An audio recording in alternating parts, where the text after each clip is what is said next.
తెలంగాణ జాగృతి అధ్యక్షురాలు కల్వకుంట్ల కవిత దంపతులు తిరుమల శ్రీ వెంకటేశ్వర స్వామిని దర్శించుకున్నారు. శుక్రవారం ఉదయం స్వామివారిని కవిత దంపతులు వస్త్రం సేవలో పాల్గొని ప్రత్యేక పూజలు నిర్వహించారు. అనంతరం ఆలయ రంగనాయకుల మండపంలో వేదాశీర్వచనం అందుకున్న వారికి ఆలయ అధికారులు స్వామివారి తీర్థ ప్రసాదాలను అందజేశారు. దర్శనానంతరం ఆలయం వెలుపల కవిత మీడియాతో మాట్లాడుతూ గత 4 ఏళ్లుగా తాను చేయని తప్పుకు ఎంతో మనోవేదనకు గురయ్యానని, ఆ కష్టకాలంలో స్వామివారే తనకు అండగా నిలిచారని ఆవేదన వ్యక్తం చేశారు. తన కష్టాలు తొలగి న్యాయం చేకూరితే కాలినడకన తిరుమలకు వచ్చి దర్శించుకుంటానని గతంలో మొక్కుకున్నానని ఆమె గుర్తు చేసుకున్నారు. ఆ మొక్కును తీర్చుకునేందుకే నిన్న అలిపిరి మెట్ల మార్గం ద్వారా కాలినడకన తిరుమల చేరుకుని నేడు స్వామివారిని దర్శించుకున్నట్లు వివరించారు. ఈ సందర్భంగా ఆమె 2 రాష్ట్రాల ప్రజల క్షేమాన్ని కాంక్షించారు. తెలంగాణ, ఆంధ్ర రాష్ట్ర ప్రజలందరూ బాగుండాలని, అందరికీ ఆయుర ఆరోగ్యాలు ప్రసాదించాలని స్వామివారిని ప్రార్థించానని కవిత పేర్కొన్నారు.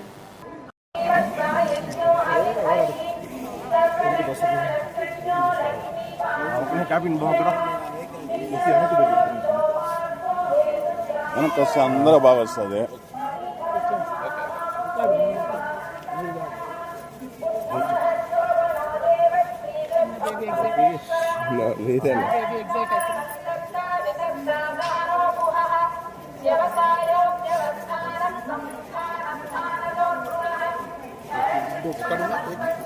అందరికి రోజు ఈ టైంకి డ్యూటీ ఉంటుందా? ఎవరో ఒకరు వస్తూనే ఉంటారా? Thank you. నిన్న మెట్ల లేకొచ్చింది.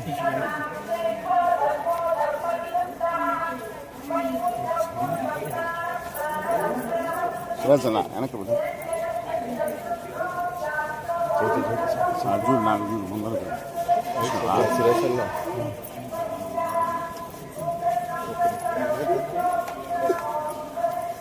నేను గత 4 సంవత్సరాలుగా పడుతున్నటువంటి మనోవేదన ఆ స్వామివారి దయ వల్ల మరి కంప్లీట్గా నేను ఏదైతే చెప్తూ వచ్చానో, సత్యం నా వైపు ఉంది, న్యాయం నా వైపు ఉంది, భగవంతుడు నా వైపు ఉన్నాడని చెప్తూ వచ్చాను. అదే నిజమని రుజువు చేస్తూ కంప్లీట్గా కోర్టులో మరి క్లీన్ చీట్ రావడంతో స్వామివారికి కాలినడకన వచ్చి మొక్కు చెల్లించుకుంటానని అనుకున్నాను. దానికోసం ఇవాళ ఇక్కడికి రావడం జరిగింది. నిన్న కాలినడకన కొండకెక్కి ఈరోజు పొద్దున్నే స్వామివారి దర్శనం చేసుకోవడం జరిగింది. మరి అదేవిధంగా రాబోయే రోజులలో తెలంగాణ రాష్ట్రంలో తెలంగాణ ప్రజల పక్షాన తెలంగాణ ఇంటి పార్టీగా పనిచేయడానికి ఫ్యూచర్లో పొలిటికల్ పార్టీని కూడా పెట్టబోతా ఉన్నాను.